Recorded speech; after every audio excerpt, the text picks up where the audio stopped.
City finance ranking 2022। ये क्या है, जैसे इसमें दिया गया है, ये किसने रिलीज़ करी थी? Ministry of housing and urban affairs ने 2 की इनिशिएटिव लॉन्च किए हैं। पहला है आपका सिटी फाइनेंस रैंकिंग, जो कि लॉन्च किया गया है अर्बन लोकल बॉडीज़, जो हमारी नगर पंचायत, नगर पालिका और नगर निगम्स होते हैं, उनको उनकी जो परफॉर्मेंस है उनको मेज़र करने के लिए, उनको पहचान देने के लिए और उनको रिवॉर्ड देने के लिए। किसमें? ये जो पैरामीटर्स इसमें सेलेक्ट किए गए हैं वो फाइनेंशियल पैरामीटर्स हैं, ठीक है। और दूसरा है आपका सिटी ब्यूटिफिकेशन कंपटीशन, जो कि रिकॉग्नाइज और इनकरेज करना है transformational efforts made by cities and wards in India to create beautiful, innovative and inclusive public spaces like park, river fronts, जो जैसे आप साबरमती रिवर फ्रंट देखते हैं, इन सब जो प्लेसेस, पब्लिक प्लेसेस हैं, उनके ब्यूटिफिकेशन और ट्रांसफॉर्मेशन से रिलेटेड है। तो इसमें पहला कौन सा है आपका? City finance ranking 2022। तो देखिए इसमें 15 इंडिकेटर्स हैं, 3 की म्यूनिसिपल फाइनेंस असेसमेंट पैरामीटर्स, मतलब 3 पैरामीटर्स में 15 इंडिकेटर्स पे इन्हें जज किया गया है। कौन कौन से हैं? Resource mobilisation, expenditure performance and fiscal governance. Resource mobilisation का मतलब होता है कि आप किस तरीके से फाइनेंशियल रिसोर्सेज जो हैं उनको मोबिलाइज करते हैं। मोबिलाइजेशन इन द सेंस ये होता है कि आप कैसे उनको कलेक्ट करते हैं। आप टैक्सेस के थ्रू फाइनेंशियल रिसोर्सेज को कलेक्ट करते हैं, आप लोन्स के थ्रू कलेक्ट करते हैं, आप म्यूनिसिपल बॉन्ड, जिन्हें हम मुन्नी बॉन्ड्स भी कहते हैं, उनके थ्रू अपने फाइनेंस रिसोर्सेज जो हैं उनको मोबिलाइज कर सकते हैं। एक्सपेंडिचर परफॉर्मेंस का मतलब ये होता है कि आपका जो पैसा है, हाउ यू आर उसका एक्सपेंडिचर कैसे हो रहा है, आप उसे कैसे खर्चा कर रहे हैं। और फिस्कल गवर्नेंस का मतलब ये है कि आप पैसा खर्चा करने में एक क्या कहते हैं, बैलेंस मेंटेन कर रहे हैं अपने खर्चों में और अपनी इनकम में, ठीक है। अब देखिए इसमें 4 शहरों को 4 अलग अलग कैटेगरीज में बांटा गया है। Above 4 million, 1 to 4 million, 1 lakh to 1 million and less than 1 lakh, ठीक है। सिटी ब्यूटिफिकेशन कंपटीशन जो है, इसमें क्या क्या है? इसमें जो 5 पिलर रखे गए हैं वो एक्सेसिबिलिटी है, एमिनिटीज़ है, एक्टिविटीज़ है, एस्थेटिक्स एंड इकोलॉजी। एक्सेसिबिलिटी मतलब वो कितना ज़्यादा सुगम है लोगों के पहुंचने के लिए, लोग वहाँ पर किस तरीके से वॉक के, वहाँ पर पब्लिक स्पेसेस में क्या प्रॉपर आपके फुटपाथ बने हुए हैं, रोड्स कैसी हैं, ये सब आता है। एमिनिटीज़ में क्या क्या एमिनिटीज़ प्रोवाइड की गई हैं, टॉयलेट फैसिलिटीज़ हैं, ड्रिंकिंग वाटर है, लाइटिंग है। एक्टिविटीज़ का मतलब ये होता है कि कौन कौन सी एक्टिविटीज़ वहाँ पर पब्लिक परफॉर्म कर सकती है। क्या वहाँ पर जैसे हम लोग पार्क में जाते हैं झूले लगे होते हैं, क्या बाकी जो ओपन जिम जैसे होता है उस प्रकार की। एस्थेटिक्स का मतलब है कि किस प्रकार से वहाँ पर चीज़ों को मेंटेन किया गया है, कि ग्रीनरी कैसी है आप, और क्या कहते हैं सिटिंग अरेंजमेंट कैसा है, ये सब।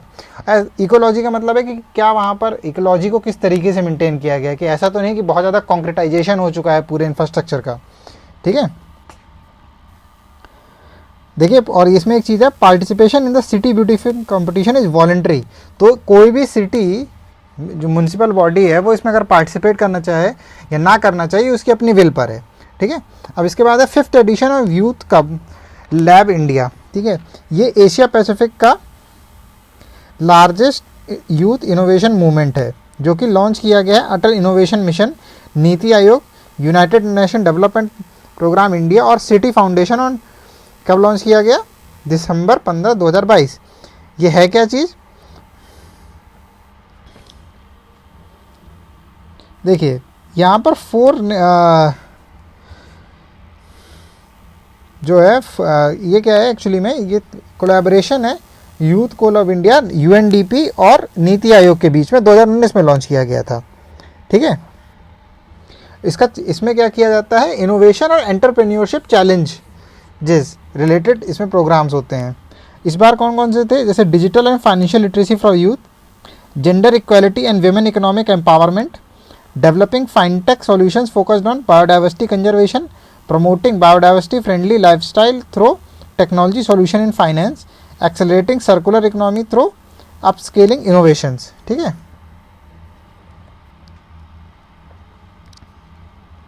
ये और लास्ट था तुम्हारा आपका behaviour nudge for life, lifestyle for environment, life का मतलब है। ठीक है, ये इसमें 6 पैरामीटर्स थे जिन पे जो है इस बार यूथ को लैब इंडिया हुआ। अब देखिए अटल इनोवेशन मिशन क्या है, ये 2016 में लॉन्च किया गया था नीति आयोग ने। इसका एम था कि इनोवेशन को और एंटरप्रेन्योरशिप को कंट्री में प्रमोट किया जाए at school, university, research institute and MSME and industry level. ठीक है, global minimum tax, global minimum tax देखिए ये क्या है कि हर कंट्री में टैक्स जो होता है वो पे करते हैं। एमएनसीज के साथ क्या होता है कि वो एक कंट्री में रहती हैं, मतलब उनका हेडक्वार्टर किसी एक कंट्री में है और वो बिज़नेस कई मल्टीपल कंट्रीज़ में कर रही होती हैं। जैसे कि अगर आप देखेंगे सैमसंग है या कोई भी आप ऐसे ले लें, जैसे हम सब आज कल एप्पल का सबसे बड़ा एग्जांपल है। एप्पल का जो हेडक्वार्टर है वो यूएस में है, बट वो दुनिया के हर देश में बिजनेस करती है, तो एक मल्टीनेशनल कंपनी है। मल्टीनेशनल कंपनीज़ का क्या होता है, क्योंकि वो मल्टीपल टैक्स ज्यूरिडिक्शन में डील कर रही होती हैं, तो वो ऐसी अकाउंटिंग प्रैक्टिसेस अपनाती हैं जिससे उनका टैक्सेशन मिनिमम हो जाता है। वो कैसे करते हैं ये अपने जो प्रॉफिट्स होता है उसको किसी ऐसी टैक्स ज्यूरिडिक्शन में ट्रांसफ़र करते हैं, किसी ऐसी कंट्री में ट्रांसफ़र करते हैं जहाँ पर कॉरपोरेट टैक्स का रेट मिनिमम होता है। होता इससे ये है कि ऐसी कंट्रीज़ जहाँ से ये बड़ा लार्ज प्रॉफिट ड्रॉ कर रही होती हैं, जैसे इंडिया है, यूरोपियन कंट्रीज़ है, वहाँ से जहाँ से ये बड़ा प्रॉफिट ड्रॉ कर रही होती हैं ऐसी एमएनसीज, वहाँ पर ये टैक्स पेमेंट से बच जाती हैं।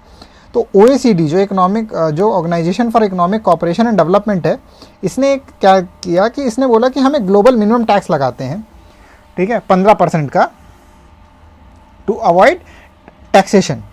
ठीक है, ये है आपका ग्लोबल मिनिमम टैक्स, 15% इसकी रेट अभी डिसाइड की गई है। इसके बाद है आपका migration and development brief of world bank. ये क्या है, इसके हिसाब से भारत में जो टोटल रेमिटांसेस होता है वो $100 बिलियन 2022 में हो चुका है। अब देखिए ये रिपोर्ट अब देख लीजिए, इसमें ये क्या है, माइग्रेशन एंड डेवलपमेंट ब्रीफ कौन पब्लिश करता है, वर्ल्ड बैंक पब्लिश करता है। ठीक है, जो 2022 में रिपोर्ट आई इसका टाइटल क्या था, रेमिटांस ब्रेव ग्लोबल हेडविंड्स। इसका स्पेशल फोकस था क्लाइमेट माइग्रेशन पे। ठीक है, इसमें इंपॉर्टेंट पॉइंट क्या कहते हैं, देखिए important point of the report थे कि भारत ने सन 2022 में $100 बिलियन का रिमिटांसेस मिला है इंडिया को। ठीक है, और इस तरीके से India top remittance receiving country बन गया ऑल ओवर द वर्ल्ड। अब इसमें इसके बाद क्या इसमें दिया गया, इस रिपोर्ट में इसमें दिया गया है कि although India is getting $100 billion as remittance, लेकिन जो टोटल जीडीपी में कंट्रीब्यूशन है रेमिटांसेस का वो कितना है, सिर्फ 3% है। ठीक है, और जो टोटल रेमिटांस का फ्लो रहा ग्लोबली वो रहा $794 बिलियन, और यूएस टॉप डेस्टिनेशंस था जहां से रेमिटांसेस दूसरे देशों में भेजे गए। ठीक है, और इसमें एक और कहा कि जो क्लाइमेट चेंज है वो एक नया इमर्जिंग ड्राइवर है, मतलब नया इमर्जिंग फैक्टर है मोबिलिटी का, लोग एक देश से दूसरे देश में क्यों जा रहे हैं। देखिए इसमें 5 जो टॉप रिमिटांस रिसीविंग कंट्रीज हैं वो कौन कौन सी, इंडिया $100 बिलियन, उसके बाद मैक्सिको है, फिर चाइना है, फिर फिलीपींस है, फिर उसके बाद इजिप्ट है, इजिप्ट और अरब रिपब्लिक है, फिर पाकिस्तान है, बांग्लादेश और नाइजीरिया है। ठीक है, रेमिटांस देखिए क्या होता है, रेमिटांस होता है कि अगर मान लीजिए अपने यहाँ हमारे यहाँ से कोई व्यक्ति जाके सऊदी अरेबिया या यूएई में नौकरी करता है, तो वहाँ से वो जो पैसा अपने परिवार को वापस भेजता है वो कहलाता है रेमिटांस। ओके, अब देखिए इसके बाद है क्या, by monthly monetary policy statement. तो ये किसने लॉन्च किया, ये स्टेटमेंट रिलीज़ किया आरबीआई ने, रिजर्व बैंक ऑफ इंडिया ने। इसमें क्या किया गया, रेपो रेट को 35 बेसिक पॉइंट जो बढ़ा दिए गए, और वो कितनी होगी 6.25। तो यानी अभी अगर हाल फिलहाल में अगर आपका एग्जाम है और उसमें आता है कि करंट रेपो रेट कितनी है, तो वो है आपकी 6.25। ठीक है,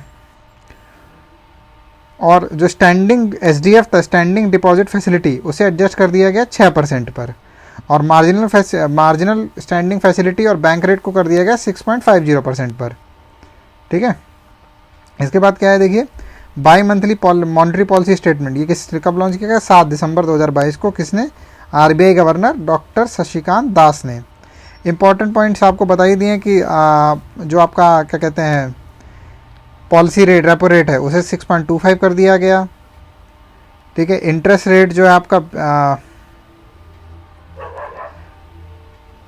आपका टोटली जो है अभी तक कितना बढ़ चुका है? Total 190 basis point.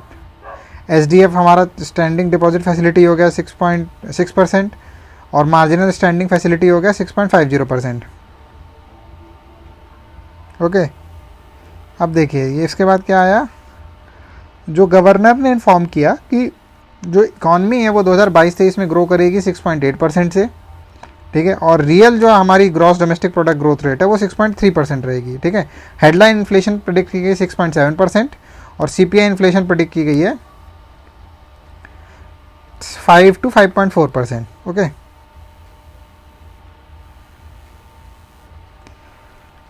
देखिए आरबीआई ने रिपोर्ट निकाली trends and progress of banking in India 2021-22। ये रिपोर्ट किसने निकाली है? ये रिपोर्ट निकाली है आरबीआई ने।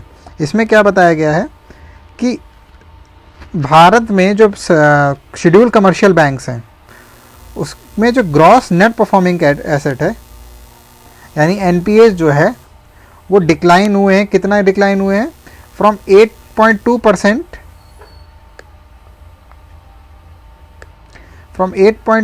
Eight end March 2020 to 7.3% at end March 2021 और फर्दर ये गिरे हैं 6.9% एट एंड ऑफ सितंबर 2021। ठीक है, इसमें बताया गया कि कॉन्टिन्यूसली जो नॉन परफॉर्मिंग एसेट्स हैं वो गिरते जा रहे हैं। ओके, जो आपका capital to risk weighted ratio assets होता है वो आपका इंक्रीज हुआ है 14.8% से 16.3%।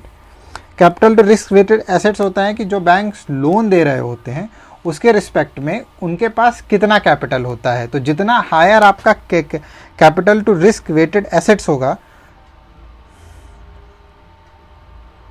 उतना बेटर आपकी बैलेंस शीट नज़र आएगी, यानी उतनी बेटर आपकी फाइनेंशियल पोजीशन होगी बैंक्स की इन तरह से। ठीक है, SIDBI Google link ink partnership to help MSME. MSME sector देखिए क्या, medium and small, micro small and medium enterprises. ठीक है, तो देखिए इसमें क्या है कि एमएसएमई क्या होता है, हमारे जो टोटल मैन्युफैक्चरिंग का 40% और टोटल एक्सपोर्ट का 34% किससे आता है? एमएसएमई से आता है। तो SIDBI small industries development bank of India, ठीक है, इसने गूगल इंडिया के साथ पार्टनरशिप करके एक लॉन्च किया प्रोग्राम। इसके तहत क्या होगा, गूगल इंडिया जो है वो $15 मिलियन का एक कॉर्पस क्रिएट करेगी, फंड क्रिएट करेगी for micro small and medium enterprises as a crisis response related to कोविड-19। ओके, अब इसके बाद आता है आपका सोशल प्रोग्रेस इंडेक्स। ये लॉन्च किया है आपका economic advisory council to prime minister, ये ठीक है। अब आपको बताना है कि इस काउंसिल के हेड कौन है, इस काउंसिल के हेड कौन है, ये आपको बताना है। सर्च करिए और इसे याद रखिए क्योंकि कभी कभी ये पूछ लिया जाता है एग्जाम में। ठीक है, सोशल प्रोग्रेस इंडेक्स लॉन्च किया किसने? विवेक देवराय ने, चेयरमैन है ये, यही हेड है इसके ईएसी के। ये क्या मेजर करता है? सोशल प्रोग्रेस इंडेक्स में मेजर करता है social progress made by the country at the national and सब नेशनल लेवल। नेशनल लेवल का मतलब होता है कि जो ग्रॉस ओवरऑल कंट्री ने कितनी ग्रोथ करी है, और सब नेशनल लेवल का मतलब होता है कि स्टेट लेवल पे कितनी ग्रोथ हुई है। ओके, यहाँ पर 3 क्रिटिकल डायमेंशंस है, basic human needs, foundation of wellbeing and opportunities. Okay, तो देखिए इसमें जो 6 टियर में बांटा गया था, इसमें पुडुचेरी का हाईएस्ट सोशल प्रोग्रेस इंडेक्स है। किसका है हाईएस्ट? पुडुचेरी का। इसका स्कोर था 65.99। और उसके बाद कौन सा है? गोवा है। झारखंड और बिहार लोएस्ट है। ठीक है, और अगर डिस्ट्रिक्ट्स में बात की जाए तो डिस्ट्रिक्ट्स में आइजॉल मिजोरम का, सोलन और हिमाचल सॉरी सोलन और शिमला जो हिमाचल प्रदेश में है वो है। उत्तर प्रदेश की रैंकिंग कितनी थी? उत्तर प्रदेश की रैंकिंग थी 31st प्लेस थी।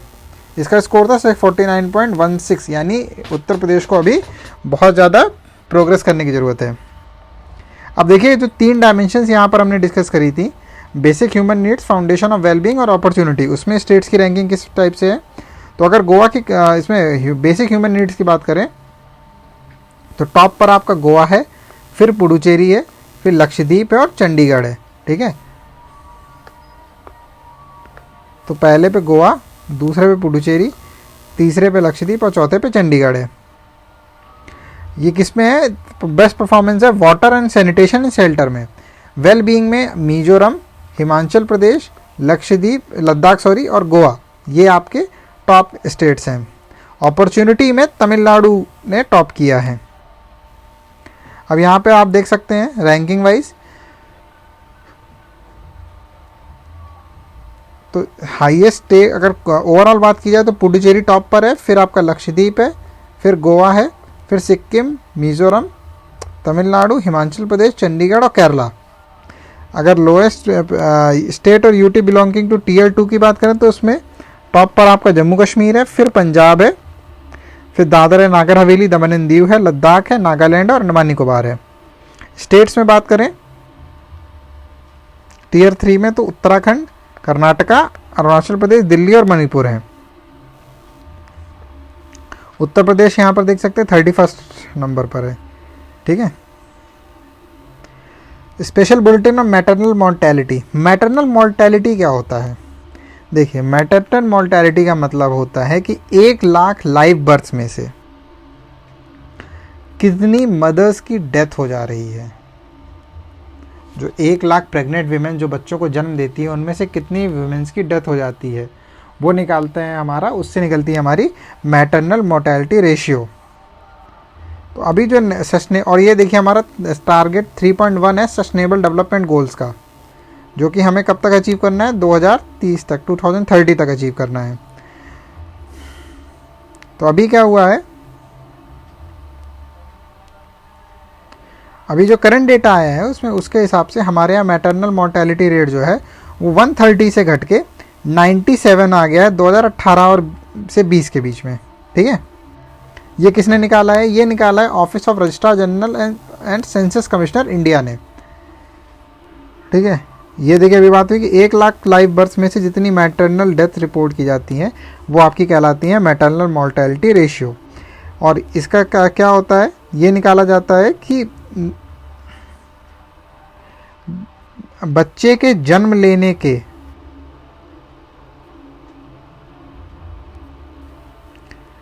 45 दिन के अंदर अगर विमेन की डेथ किसी प्रेगनेंसी रिलेटेड इंसिडेंट्स की वजह से हो जाती है तो वो आपका मैटरनल मोर्टेलिटी रेट में काउंट किया जाता है। ठीक है, अब देखिए इसमें क्या किया गया है, India achieve national health policy target for MMR. अब ये national health policy target set किया गया था 100 पर लाख बर्थ 2020 तक, ये अचीव करना था। बट हमने इस टारगेट को कब अचीव कर लिया? 2018 में ही अचीव कर लिया, 97 पर लाइव बर्थ। ओके, और 8 स्टेट्स जो हैं भारत में उन्होंने सस्टेनेबल डेवलपमेंट गोल का टारगेट अचीव कर लिया, जो कि हमारा कितना है? जो कि हमारा है लेस देन 70 पर 1 लाख लाइव बर्थ। ये किसने सेट किया है? ये यूएन ने सेट किया हुआ है।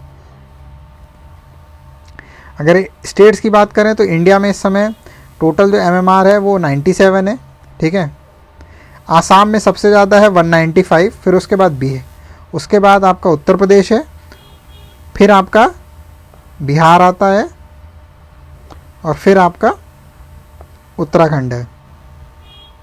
सॉरी 45 दिन नहीं, 42 दिन के अंदर अगर किसी विमेन की termination after the day 42 days of termination of pregnancy, तो वहाँ पर आपकी वो मैटरनल मोर्टेलिटी रेट में काउंट किया जाता है। इसको कंट्रोल करने के लिए भारत सरकार ने कौन कौन से प्रोग्राम लॉन्च किए? तो देखिए, भारत सरकार ने इसके लिए लॉन्च किया जननी सुरक्षा शिशु सुरक्षा योजना, जननी सुरक्षा योजना के तहत जन शिशु सुरक्षा कार्यक्रम, उसके बाद सुरक्षित मातृत्व अभियान, फिर प्रधानमंत्री सुरक्षित मातृत्व अभियान, लक्ष्य और मिडवाइफ्स जो होती हैं इनिशिएटिव वो लॉन्च किए गए। ठीक है, देखिए फिर कौन सा है? First green steel brand Kalyani Ferresta, ये किसने? कल्याणी ग्रुप जो है उसने लॉन्च किया है। ग्रीन का मतलब ग्रीन स्टील का मतलब ये है कि इसके प्रोडक्शन में कोई भी कार्बन इमिशन नहीं किया गया, यानी ये कार्बन न्यूट्रल है। इसके बाद आपका कौन सा है, NMDC wins EIE industry excellence award. तो नेशनल मिनरल डेवलपमेंट कॉरपोरेशन ने इंस्टीट्यूशन ऑफ इंजीनियर्स का इंडस्ट्री एक्सीलेंस अवार्ड जीता 2022 का। ओके, फिर श्योरिटी बॉन्ड इंश्योरेंस, ये भारत का पहला surety bond insurance product launch किसने किया, बजाज आलियांज ने। श्योरिटी बॉन्ड इंश्योरेंस होता है जो इंफ्रास्ट्रक्चर प्रोजेक्ट होते हैं, जैसे एयरपोर्ट्स है, हाईवेज़ है, इनके फंडिंग के लिए एक इनिशिएटिव फंड बॉन्ड लॉन्च करना, जो कि आपको बचाता है इन्वेस्टर को बैंक से हायर रेट पर इंटरेस्ट लेने से। ओके,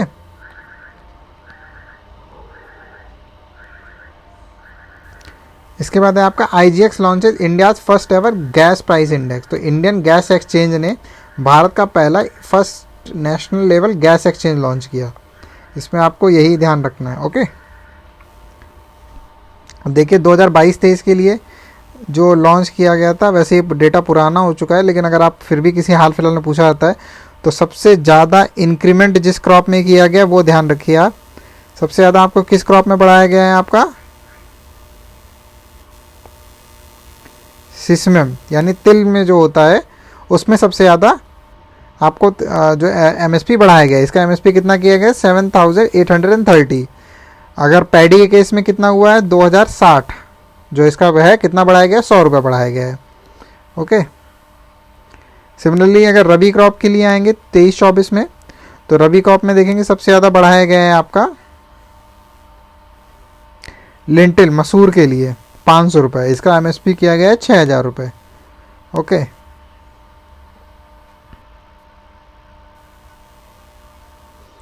रूरल इलेक्ट्रिफिकेशन कॉरपोरेशन, ये इसको महारत्ना स्टेटस प्रदान कर दिया गया है। किसको, रूरल इलेक्ट्रिफिकेशन कॉरपोरेशन को इसे महारत्ना स्टेटस प्रोवाइड कर दिया गया। और इस तरीके से टोटल महारत्नास की संख्या कितनी हो गई है, 12। ये ध्यान रखिएगा।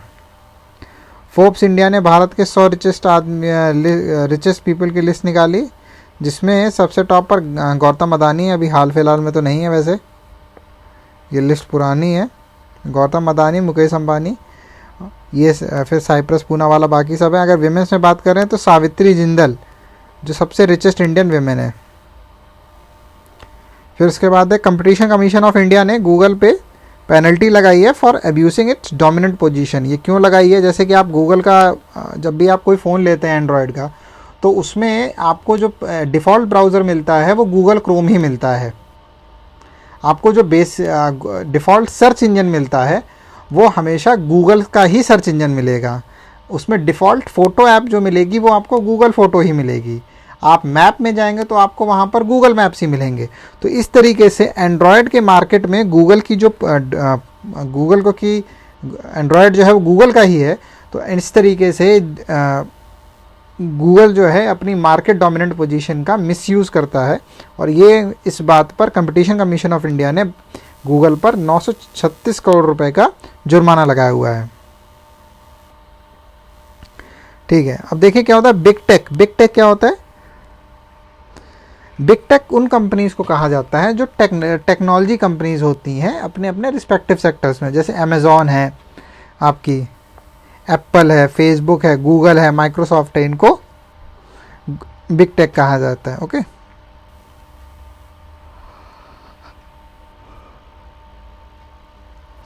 इसके बाद है आपका status report on India's external debt. ये किस डिपार्टमेंट ऑफ इकोनॉमिक्स अफेयर्स में एक्सटर्नल डेट मैनेजमेंट यूनिट ने ये डेटा निकाला है। इसके हिसाब से सितंबर 2022 में ये रिपोर्ट निकाली गई है। इसके हिसाब से मार्च 2022 में भारत का जो एक्सटर्नल डेट था वो 8.2% बढ़ गया,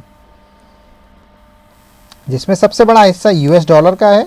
फिर उसके बाद हिस्सा आपका रुपी का है, इंडियन रुपीस का है।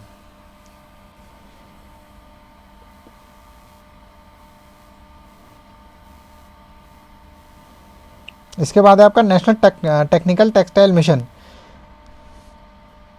देखिए टेक्निकल टेक्सटाइल्स क्या होते हैं। टेक्निकल टेक्सटाइल एक स्पेशल टाइप के टेक्सटाइल मटेरियल्स होते हैं जो कि आपका इंडस्ट्रियल पर्पसेस में यूज़ किए जाते हैं। जैसे आप अगर देखेंगे तो आजकल हम देख रहे हैं कि अगर आप जोशीमठ वगैरह में जैसे अगर आपने वहाँ पे न्यूज़ में सुना ही होगा, तो वहाँ पर जो लैंड है जो जो धसक रही है, उसको रोकने के लिए जो रिक्लेमेशन मेजर्स लिए जा रहे हैं, उसमें ऐसे टेक्निकल टेक्सटाइल्स का यूज़ किया जाता है जो मिट्टी को बांधते हैं।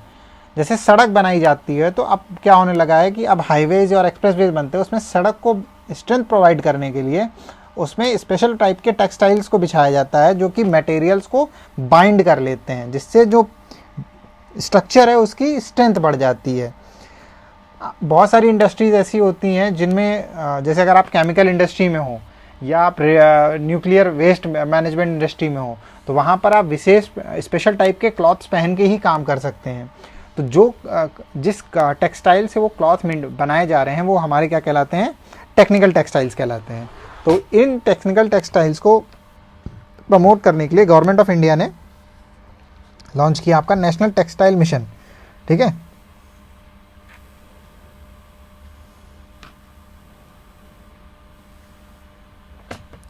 गवर्नमेंट ऑफ इंडिया ने इनको बूस्ट करने के लिए कौन कौन सी और स्कीम लॉन्च की? Scheme for integrated textile park, ये 2005 में लॉन्च की गई।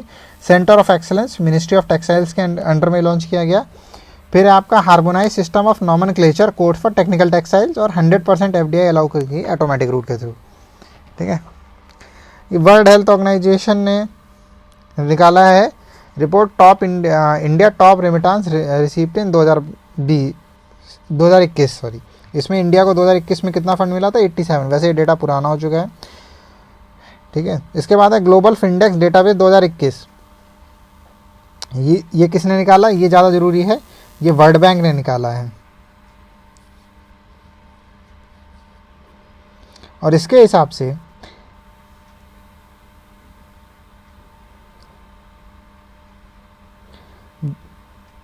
पूरी दुनिया में जो अकाउंट ओनरशिप है वो 76% पहुंच गई है, यानी दुनिया के 76 एडल्ट्स के पास अब अपने बैंक अकाउंट्स हैं। इंडिया उन 7 कंट्रीज़ में है जहां पर अभी भी 50% के आसपास लोगों को फॉर्मल बैंकिंग नहीं मिली हुई है। तो यानी अभी हमें बहुत ज़्यादा काम करने की ज़रूरत है। इसके बाद है आपकी सस्टेनेबल डेवलपमेंट गोल्स रिपोर्ट, ये 2022 की लॉन्च की गई है।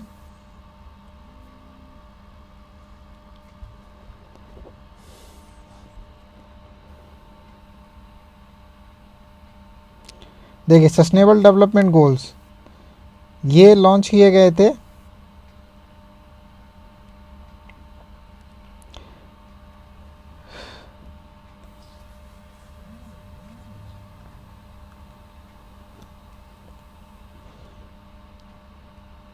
स्टॉकहोम में 1972 में। सस्टेनेबल डेवलपमेंट रिपोर्ट पहली रिपोर्ट आई थी, उसके बाद ये 7th रिपोर्ट है, ये जून 2022 में लॉन्च की गई है। इसको पब्लिश किया सस्टेनेबल डेवलपमेंट सॉल्यूशन नेटवर्क ने। इसमें टॉप पर कौन सी कंट्री है? फिनलैंड है, फिर डेनमार्क है, फिर स्वीडन है। सबसे बॉटम में कौन सी है? चाड, सेंट्रल अफ्रीकन रिपब्लिक और साउथ सूडान। तो आपको याद करना है कि टॉप पर कौन सी कंट्री है, दूसरे पे कौन सी है, तीसरे पे कौन सी है, और लास्ट में चाड 161, उसके सबसे आखिरी साउथ सूडान है, फिर उसके ऊपर साउथ सेंट्रल रिपब्लिक है, फिर उसके ऊपर चाड है। इंडिया की बात करें तो भारत का नंबर 121 है, 121 है। ओके, बांग्लादेश 104 है, नेपाल 98 है, श्रीलंका 76 है और चाइना 56 है, पाकिस्तान 125 है।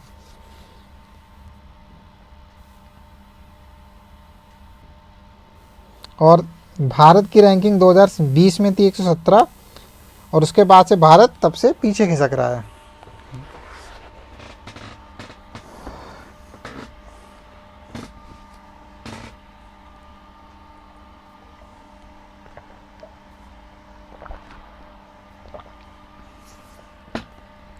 इसके बाद है आपका India gets highest annual FDI inflow. इसमें क्या है? इसमें department for promotion of industrial trade, internal trade, ये किसके अंदर है? Ministry of commerce and industry. इसने बताया है कि भारत में जो FDI इनफ्लो है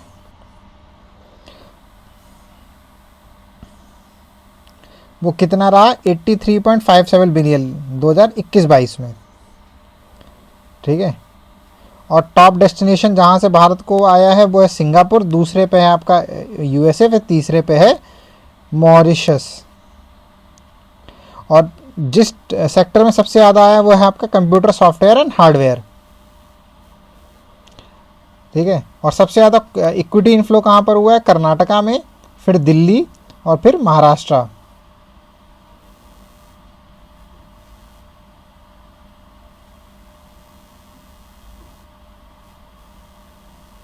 ये आपका किस सेक्टर में है? ये आपका हुआ है कंप्यूटर सॉफ्टवेयर एंड हार्डवेयर में। अगर आप टोटल में बात करेंगे तो फिर उसमें भी कर्नाटका टॉप पर है, फिर दूसरे पे महाराष्ट्र और तीसरे पे दिल्ली है।